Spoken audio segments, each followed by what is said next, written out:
I view it as, it was rough. I struggled.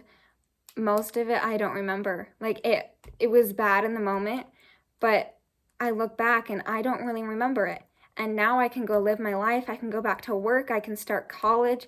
I can go live my life without having to deal with any of these Chiari symptoms. I don't get headaches anymore. I can move and I can be myself again. And all it took was suffering for 2 weeks. And I don't know if that's how other people feel, but that's how I feel. So I just recently had the Chiari Decompression surgery, and I kind of just wanted to give everyone kind of a story of like what happened, how it went. I was looking online before my surgery and noticed that there's like very little information. There are very few videos on this. And just watching videos and trying to see how other people went through things really helped me. I know it helps me kind of figure out what I'm getting myself into.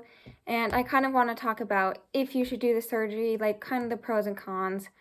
Basically, what I wanted to jump on here to do is kind of give my story and hopefully help other people who might be going through this decide if they want the surgery or kind of just know what the process is like. So we can start with my diagnosis, November 18th, 2021. So that was just a couple of months ago. I started getting these really bad pressure headaches. My whole life I've been pretty much a very normal, healthy child. I've never had any problems. I've been like a very normal, healthy person. But November 18th, I started to get these headaches. And, I thought, okay, it's probably just a migraine. I took some Advil and Tylenol and all of that. I was still living my normal life. Headaches went on for about a week. It was mainly whenever I would put my head down and then up, I would get a really bad pressure headache. If I sat down then stood up, just really any motion where it changed the pressure in my head, that caused this super bad headache. And my head would pound and it would throb for like 10 to 15 seconds and then it would just stop. Things that released the pressure was me looking down. So if I looked back down, that released the pressure headache. But then when I put my head back up, it would come back for those 10 to 15 seconds. So really my only option was to fight through it and just, push through it. I was still working. I was still doing all of my normal things, going to school. I'm a high school senior. So I was still going to school and doing all of that stuff, just pushing through it. That was the first week. The second week, they continued and I still was just like, oh my gosh, something's wrong. I kept taking ibuprofen and Tylenol. Nothing was touching a thing. Third week, so now we're into December and I'm still having these really bad headaches and they just won't go away. They're starting to become more frequent. Like sometimes I won't even move my head and I'll get this headache and it'll last for hours, not just 10 to 15 seconds. And I was like, okay, something's not right. So I went to go see my pediatrician and she's like, this isn't normal. I thought you were going to come in with like some sinus infection or something, but you're not clogged up. You look perfectly fine. So she referred me to a neurologist. The neurologist got me in about a week. So now it's been going on for about 4 weeks. And she was like, it's either Chiari Malformation or I have absolutely no clue and we'll send you home with migraine medication and hope for the best. So at this point, I'm sitting there like, well, I kind of hope it's Chiari because if it's not, then I have absolutely no answers. So what we did was schedule my MRI and that was scheduled for like 3 weeks out. And I was having so many problems with these headaches. Like I was still working and at work, I work at a vet's office. And so that's a lot of up and down. I'm lifting dogs from tables. It was just so much, but don't tell anyone. I just push through it and that's what I do. That's my personality. But it was getting really hard to just keep pushing on. And so I was so done. And this MRI was scheduled for like 2 or 3 weeks out. And I was like, I can't do this.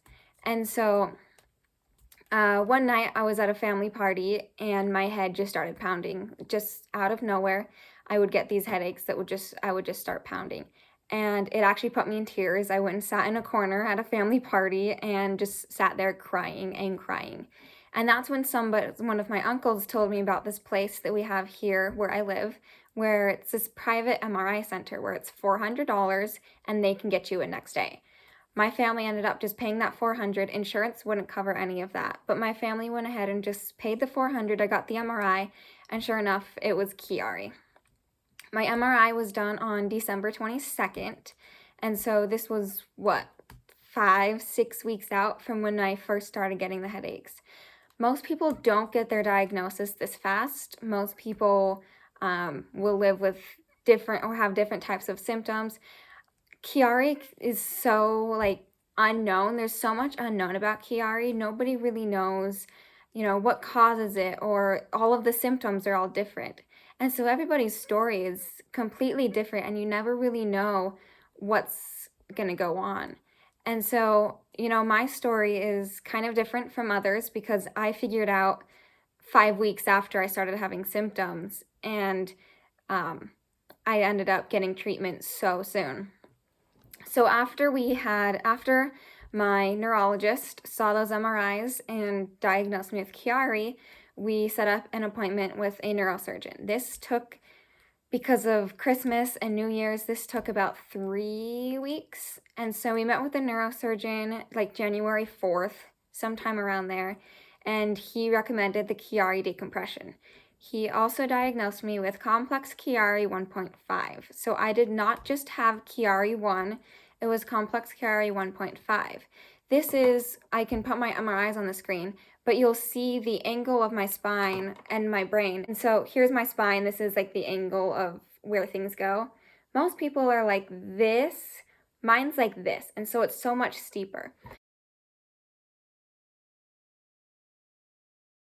Chiari 1.5 also includes the brainstem. So my brainstem had also slipped down a bit, and it was my cerebellum, tonsils, my brainstem, and my spinal cord were all so compressed in the spinal column that it was literally like a cork in a bottle.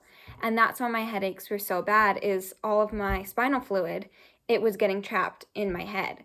And so when I would move and pressure changes, my head and my body couldn't adjust like a normal person's could, because all of that brainstem and my spinal cord, they were a cork in the bottle. And so everything was just so trapped in my head. And that was the main cause of my symptoms. This was January 4th. He originally said, we have an opening on March 3rd. And I was like, there is no way I can wait that long. Obviously, it's American healthcare. You do what you can do.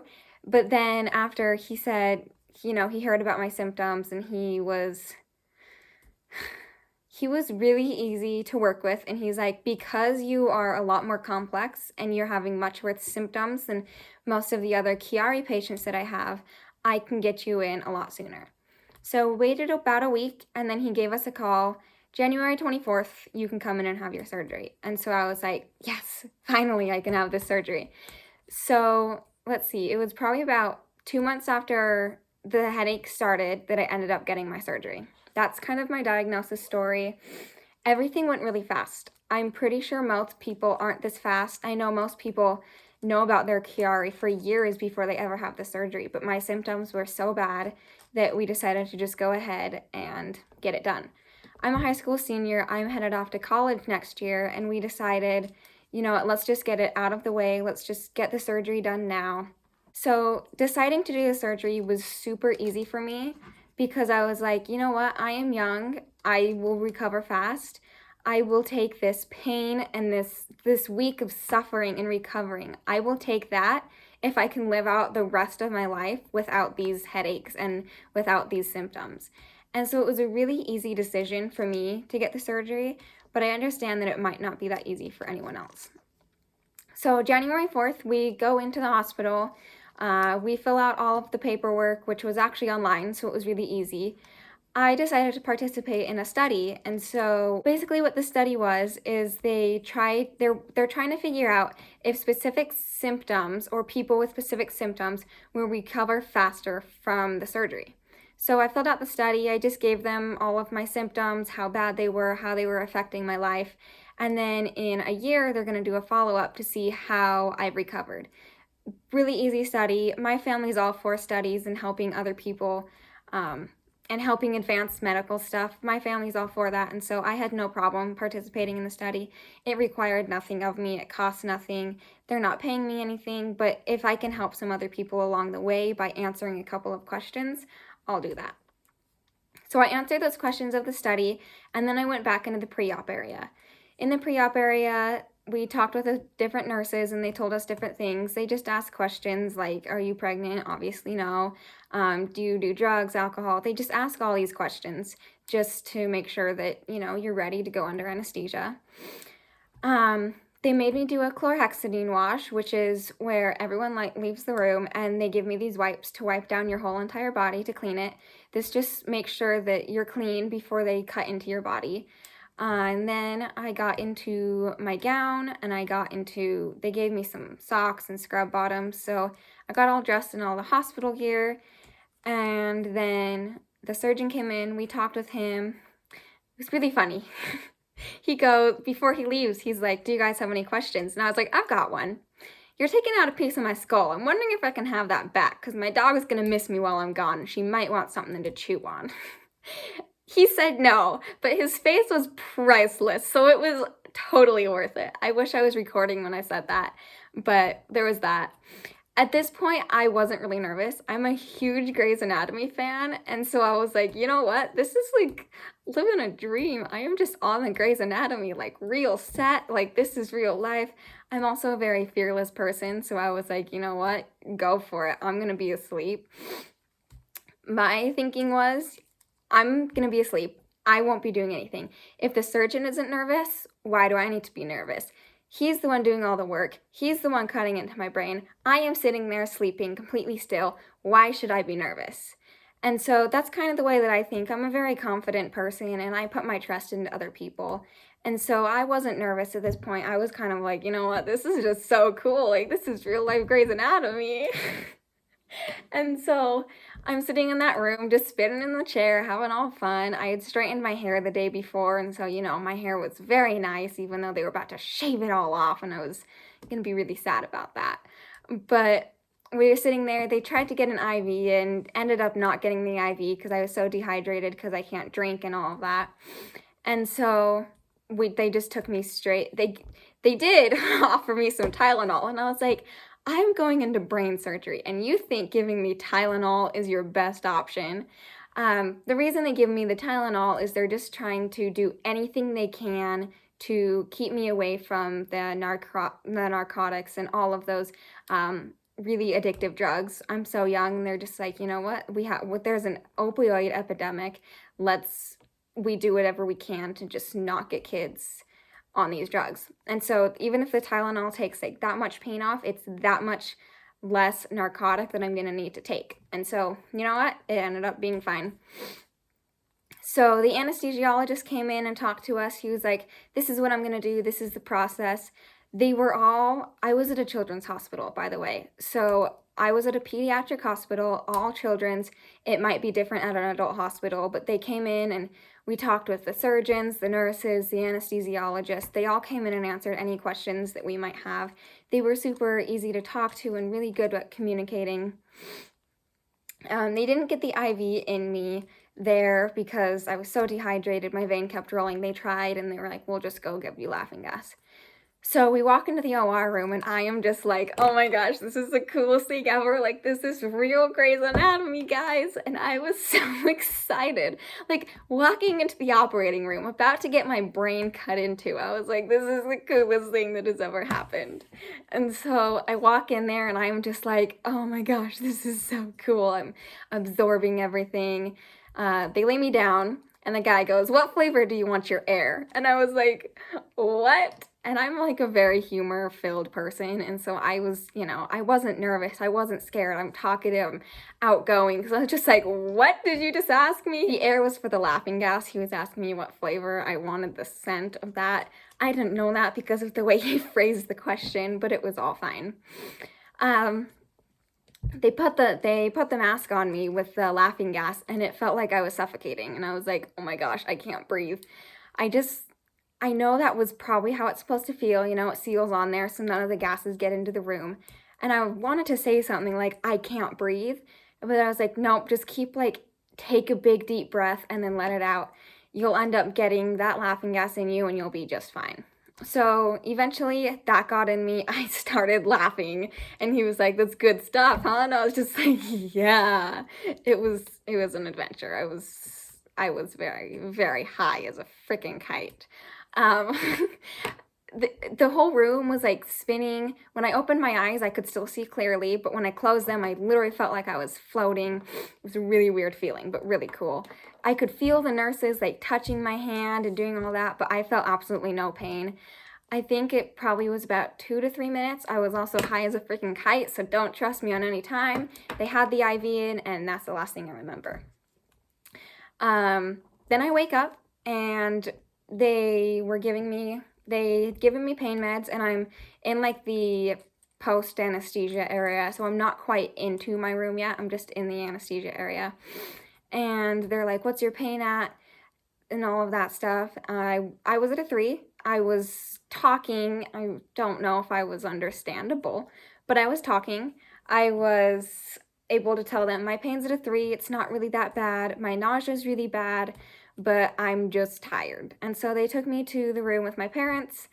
We, that whole night seemed to be just fine. I slept just fine. And then the next day, I was extremely nauseous. Nausea is a very common thing after the surgery. If you look at the anatomy of a brain, the nausea center is right next to the area of where the surgery was. So it's right near the cerebellum. So it's very common to have nausea after this surgery. So no one was, worried. My pain, that was under control. I was on a couple of different meds. I know I was on Reglan and Zofran for nausea, and then I was on oxycodone for pain, along with Tylenol and Advil. At this point, the Tylenol and Advil were not touching a thing, but they still offer it just to try to keep me off of opioids and the steroids. My nausea was out of control. I was throwing up, and that's really strained the back of my head a lot. I really don't remember any of this first week. Most patients go in there on Monday, and they're out of there Thursday or Friday. That's what my doctor said. My surgery was completely textbook. Everything went perfectly fine. He removed the back part of my skull, back part of my C1 vertebrae, and then he cauterized part of my cerebellum tonsils, put in a dura patch, and I'm pretty sure that's all he did in that surgery. So it was completely textbook. He said there were no complications. Everything went perfect. Days go by and I am just not recovering. I'm throwing up. I am in so much pain. Most people would be home. So now it's like January 27th, I want to say. So it's like Thursday, 3 days after surgery. Most people will be going home and I am still throwing up. I am in so much pain. I remember screaming, when will this be over? When will this be over? How much longer? I saw my parents in the corner of the room just crying because I am in so much pain. Everything's a blur. I just don't remember it. January 28th, the doctor orders an MRI, and so January 28th, I was diagnosed with hydrocephalus. This is when the ventricles in my brain have filled with fluid and they are causing a bunch of pressure in my brain. Okay, so what they plan to do was go in and do an ETB endoscopic procedure. This is where they make a tiny little incision, they put an endoscope in there, and they just barely slice my ventricles to help them drain. During the surgery, my ventricles completely collapsed and my brain filled with fluid. The surgeons lost all visibility. So what they did was, at that point, was damage control. They can't finish the procedure. My brain is filling with fluid because my ventricles have collapsed. So they put in what's called an EVD. It's something ventricular drain. I think it's like external ventricular drain. So basically it's a drain that goes into the middle of my brain and it comes out and it collects all of the fluid in my brain. They plan to have me on the EVD for a couple of days and then go back in and put in an internal shunt. An internal shunt is basically the same as an EVD. Well, it's not the same at all, but it has the same purpose. It takes the fluid from my brain and it delivers it to my stomach. And my stomach, they can deal with fluid. That's what the stomachs are made to do. So they ended up making a second incision, putting in that EVD, and we were now just waiting. My nausea, pain, and vision now were all extremely out of control. I couldn't see things, like with my glasses, I have pretty much perfect vision. Without them, that's a different story, but with my glasses, my vision's completely fine, both up close and far away. After the EVD was placed, my vision was so bad. My glasses made things worse. I couldn't see anything up close. Everything was extremely blurry. My nausea and pain were still way out of control. I was still throwing up.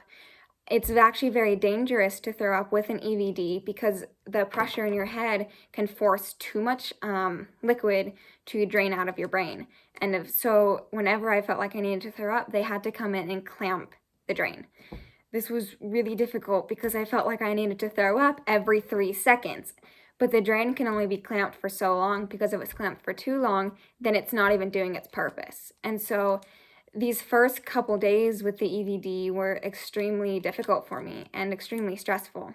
So I wasn't really eating in order to get the meds that I needed. So like Zofran, which is an Reglan was an IV, but to get some of the meds that I needed to have food in my stomach. But every time I got food in my stomach, I would throw up.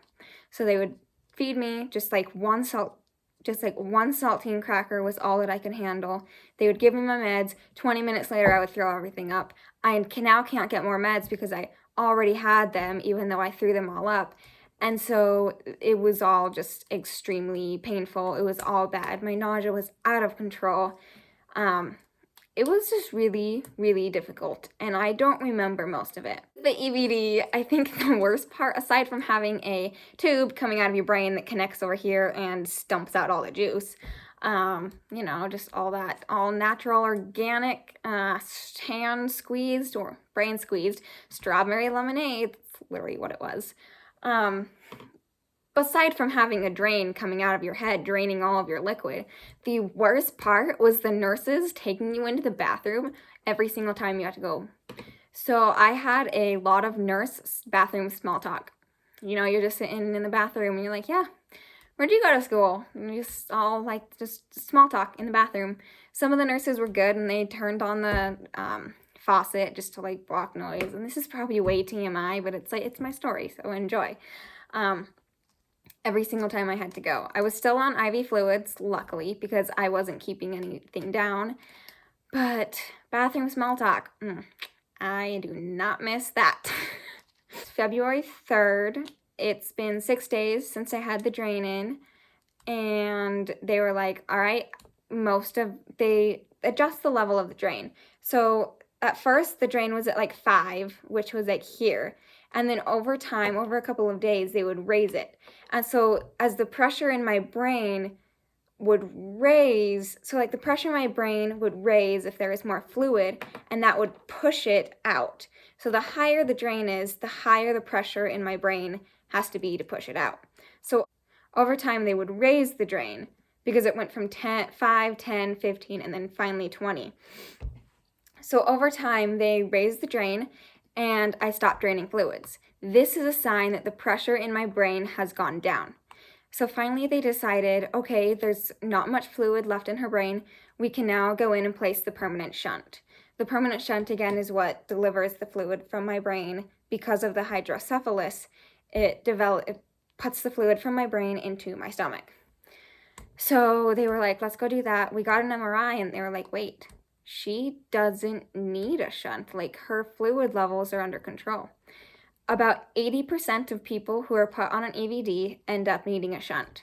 So not only was I part of that 1% of the Chiari patients who develop hydrocephalus, but I was part of that 20% of the EVD patients who do not need a shunt. So I ended up getting lucky after being extremely unlucky, and I didn't need to go back in for a 3rd surgery to get the shunt. Then later that day, they ended up removing the drain. That was fun. I'm totally awake during this procedure. What they did was the drain was tied onto my scalp, so they just cut all the strings that were tied onto my scalp, and then they just pull it out. In the brain, there are actually none of these receptors. There are none of these nerves. And so there was no internal pain when they were pulling the drain. All of it was external. It was all on my scalp. So they pulled the drain, they put in a stitch where the hole was, and then they also removed my back stitches. So now it had been about 12 days with the back stitches in. I don't know what normal Chiari patients, I don't know how they normally go about that. I don't know if you go back in or don't ask me. I stayed at the hospital for 12 days. So 12 days after my Chiari surgery, which went perfectly, by the way, they removed those stitches. That wasn't bad either. They just cut them and then took them out little piece by little piece. One of them ended up getting stuck, and so they pulled that out really hard, and that one hurt. But it was no worse than like ripping off a scab. So like it wasn't painful, it was just uncomfortable. So 12 days after my Chiari surgery, I was finally able to go home. While in the hospital, I did not a lot, but I did some physical therapy. I ended up losing a lot of my flexibility. Sitting in a bed for 12 days will do that, I guess. I used to be a figure skater, so I used to be really flexible in like all different ways, but I ended up losing a lot of the flexibility, a lot of my stamina too. I was really weak, I wasn't strong. So I lost all of that. I went on walks with the physical therapist. We worked on walking across a balance beam and like bending down and up. My neck was still super stiff, so we just kind of worked on side to side motions and stuff like that. It has now been, let's see, today's February 9th, so I've been home for 5 days now. So I'm like 2 weeks after my surgery, and here is my EVD incision. And then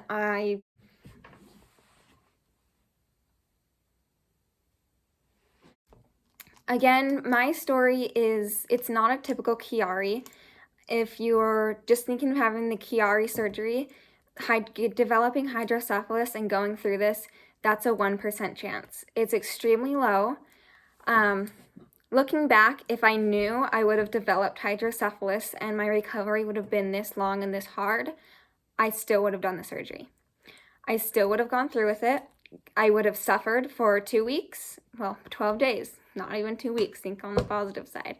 I would have suffered for 2 weeks if I could live the rest of my life without pain. That's just how I view it. I view it as, you know, it was rough. I struggled.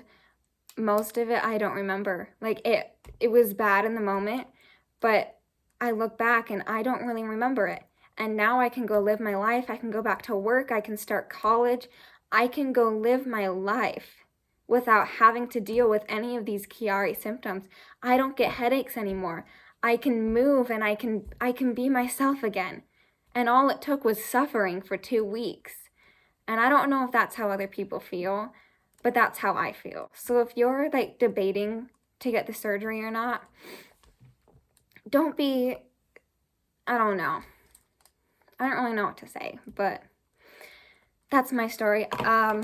Another thing that's not talked about is it's probably not the same for Chiari, but just other hospitalized patients or hospital stays in general. Coming home is hard. I don't know why it's so hard, but I came home and I felt homesick almost. I cried myself to sleep the night that I got home because it was just so overwhelming not being at the hospital anymore. And there's something I want you to read. I want to read this to you. Nobody talks about that when you get home, things aren't like magically better. Things aren't magically better. So the last few weeks have been a blur. Like, people kept asking me, what day is it? And I still felt like I had only been in the hospital for 1 to 2 days.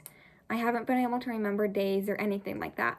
And I think I'm finally processing everything all at once. Not physical pain, but all the emotional stress and anxiety everything caused. That's all just now hitting me. I was focused on healing physically at the hospital, and now I'm home, which means I am healthy.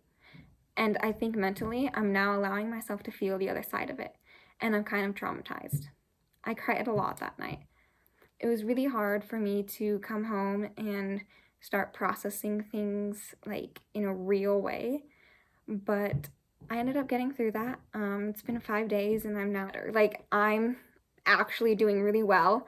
I can't emphasize enough that I am not the typical Chiari surgery outcome. Most people don't end up the way that I do, but I am almost back. I've been home 5 days and I am almost back to completely normal. Like, I'm still stiff. I'm still a little stiff, but I'm back to riding my horses.